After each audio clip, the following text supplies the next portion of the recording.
meliputi segala hukum-hukum Islam yang besarnya maupun yang kecilnya, pokoknya maupun cabangnya, maka kami yakini bahwa jamaah-jamaah ini tidaklah termasuk dari al-firqatun najiyah, dari kelompok yang selamat yang berjalan di atas garis yang lurus yang diisyaratkan oleh Rasulullah sallallahu alaihi wasallam dalam hadis yang sahih. Dan kalau kita anggap bahwa di sana ada jamaah-jamaah yang berpecah di berbagai negeri Islam di atas manhaj, kata beliau anggap ada jamaah-jamaah ada di negeri-negeri Islam, di sana ada jamaah begini, sama itu, semuanya kelompoknya begitu. Namanya berbeda-beda, tapi semuanya menyerukan sama di atas satu manhaj, yaitu manhaj Al-Quran dan Sunnah sesuai dengan pemahaman para ulama salaf. Kata Syekh Al-Albani, "Fahadihi laysat ahzaba." Yang seperti ini bukan partai, yang seperti ini bukan kelompok-kelompok. Yang ini adalah jamaah wahidah, satu jamaah. Manhaj mereka manhaj yang satu, jalan mereka adalah jalan yang satu. Cuma mereka dipecahkan oleh negeri-negeri mereka yang berpecah. Negeri mereka saja yang berbeda-beda. Dan perpecahan mereka bukan perpecahan pemikiran, bukan perpecahan akidah, bukan perpecahan manhaj, tapi mereka berpisah karena berpisahnya negeri-negeri mereka. Berbeda dengan jemaah-jemaah dan ahzab-ahzab, partai-partai kata Syekh Al-Albani. Kadang-kadang dalam satu negara, setiap partai merasa bangga dengan kelompoknya, berbeda dengan yang lain. Nah, ini yang kita saksikan. Coba saja lihat di masa-masa nanti kampanye. Nah, itu nampak sekali. Kata beliau, hadhihi al-ahzab la na'taqidu annaha ala siratil mustaqim. Partai-partai yang seperti ini kata Syekh Al-Albani, kami meyakini bahwa mereka tidak berada di atas jalan yang lurus. Atau kami tidak meyakini bahwa mereka tidak berada di atas jalan yang lurus. Dan bahkan kami yakin bahwa partai-partai ini berada di atas jalan-jalan yang setiap jalan itu dikatakan oleh Rasulullah dalam hadis tadi, yaitu setiap syaitan menyeru kepadanya. Kata Syekh Al-Albani, ini jawaban saya untuk pertanyaan ini. Ini fatwa Syekh Al-Albani rahimahullah. Berikutnya yang ketiga. Kenapa saya bawakan fatwa-fatwa? Sebab sebagian kelompok sekarang pandai dia. Kalau ditanya diberikan dalil dari Al-Quran Sunnah bukan, tidak bisa. Ada fatwa Syekh bin Baz mengatakan boleh. Dan baru-baru ini yang lebih aneh lagi, ada orang PK di sana di mana? Di Bone. Ditanya apa dalilnya kamu bikin partai? Itu kemarin baru-baru mufti Saudi Arabia yang baru ini Syekh Abdullah Al-Syekh datang ke Indonesia. Ditanya bagaimana hukum berpartai? Katanya saya lihat kalian di Indonesia ini wajib berpartai. Wajib berpartai. Ini mengarang dari mana? Mengarang dari mana? Baik, sekarang kita lihat dan kita bawakan fatwa-fatwa para ulama dalam hal ini, bahwa yang mereka ambil itu hanya untuk mempengaruhi dan mengelabui orang saja. Dan hakikat mereka seperti yang digambarkan oleh Syekh Al-Albani, bahwa setiap dari mereka tidak berada di atas jalan yang lurus. Fatwa yang ketiga, fatwa Syekh Muhammad bin Salih Al-Utsaimin. Saya kira Syekh bin Baz dan Syekh Al-Albani itu bagaikan matahari di siang bolong. Tidak perlu diberikan penjelasan siapa beliau berdua di zaman ini. Musuh dan lawan semuanya tahu siapa beliau. Nah, dan mengakui keilmuan beliau. Demikian pula Syekh Ibnu Utsaimin. Buku-buku beliau dipakai oleh semua orang.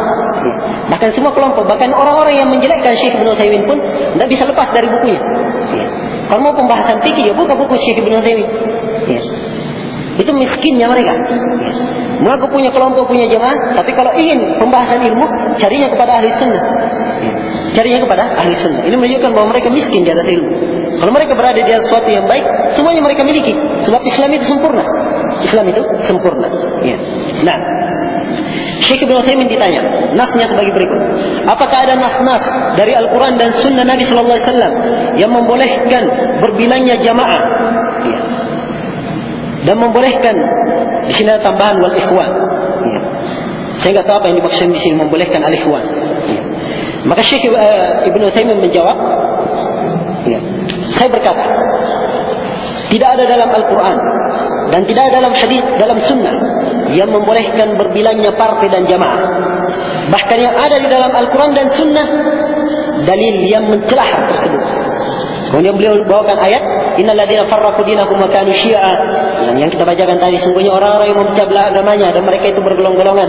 Sungguhnya engkau Muhammad tidak termasuk dari mereka. Perkara mereka diserahkan kepada Allah. Kemudian Allah mengabarkan kepada mereka apa yang mereka lakukan.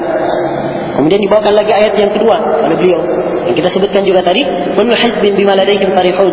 Setiap kelompok bangga dengan apa yang mereka miliki. Kata Syekh Ibnu Utsaimin, tidak diragukan bahwa kelompok-kelompok ini, partai-partai ini semuanya bertentangan dengan perintah Allah Subhanahu wa taala. Tatkala Allah Subhanahu wa taala menganjurkan di dalam firman-Nya, wa anna hadhihi ummatukum ummatan wahidah wa ana rabbukum fattaqun. Dan sungguhnya umat kalian ini adalah umat yang satu. Ini dalam Al-Quran, umat satu. Dan saya adalah Rabb kalian, firman Allah. Karena itu bertakwalah kalian kepadaku. Ya. Kemudian kata Syekh Ibnu Utsaimin, adapun perkataan sebagian orang, tidak mungkin ada suatu dakwah yang menjadi kuat kecuali di bawah satu partai. Ada yang berkata seperti itu. Nah, ini keadaan sebagian partai. Kalau kita tanya, lo apa dasarmu? Kamu bikin partai, ikut masuk ke dalam parlemen, masuk ke dalam perkara-perkara yang jelek dan kotor seperti itu. Ya, kata dia, dakwah itu tidak mungkin kuat kecuali kita di bawah partai. Ya. Tidak mungkin kita bisa berkuasa dan bisa menerapkan dakwah itu kecuali kalau kita punya kekuasaan di pemerintahan. Ya. Ini perkataan orang-orang yang jahil, yang tidak tahu dari Al-Quran dan Sunnah Rasulullah SAW, dan juga lupa dengan kenyataan yang telah menimpa mereka. Bagaimana itu? Dalil dari Al-Quran dan Sunnah tidak membolehkan ikut dalam berpartai, kan begitu? Nah, adapun kenyataan, sekarang kita buka lembaran-lembaran sejarah. Sudah berapa lama Ikhwanul Muslimin di Mesir, Hasan al-Banna, mulai dari Hasan al-Banna masuk ke parlemen. Mana hasilnya sampai sekarang? Ya, ada hanya kehancuran dan kerusakan untuk mereka. Ya. Dan sekarang partai-partai mengatakan dirinya ingin mengangkat Islam dengan cara berpartai. Mana hasilnya sampai sekarang? Demikian pula Taqiyuddin An-Nabahani yang asalnya berpecah dari Ikhwanul Muslimin, bikin partai tersendiri dinamakan Hizbut Tahrir. Sudah berapa lama dia? Sampai sekarang mana buahnya? Sampai sekarang mana buahnya? Ya. Maka seluruh dari hal ini hendaknya menjadi pelajaran bagi mereka. Ya. Menjadi pelajaran bagi mereka bahwa cara yang mereka tempuh ini adalah jalan yang salah. Adalah jalan yang salah. Ya. Maka ketika Syekh Ibnu Utsaimin ditanya tentang perkataan sebagian orang ini, tidak mungkin katanya ada dakwah yang bisa kuat kecuali dia di bawah partai. Kata Syekh, ini tidak benar. Bahkan dakwah itu bisa menjadi kuat. Ya. Setiap kali manusia terikat di bawah tuntunan kitab Allah dan sunnah Rasulullah SAW dan mengikuti jejak Nabi SAW dan para khulafa ar-rasyidin. Dan ini yang kita saksikan. Ya. Dan kita lihat dakwah ahli sunnah wal jamaah, khususnya di dua negara, di Saudi Arabia dan di negeri Yaman. Ya. Luar biasa. Ya. Hanya menerapkan ilmu, menyampaikan ilmu, menjalankannya, dan subhanallah, manusia kembali kepada agama Allah Subhanahu wa taala dan keadaan pun semakin baik. Ya. Diterapkan hukum-hukum syariah karena mereka kembali kepada agama Allah Subhanahu wa taala. Ya. Ini fatwa dari Syekh Ibnu Utsaimin. Fatwa yang keempat, fatwa Syekh Shalih Al-Fauzan. Beliau ini adalah anggota dari Hayat Kibar Ulama. Ya. Nah, dan mudah-mudahan beliau dijaga oleh Allah Subhanahu wa taala. Dan beliau sekarang ini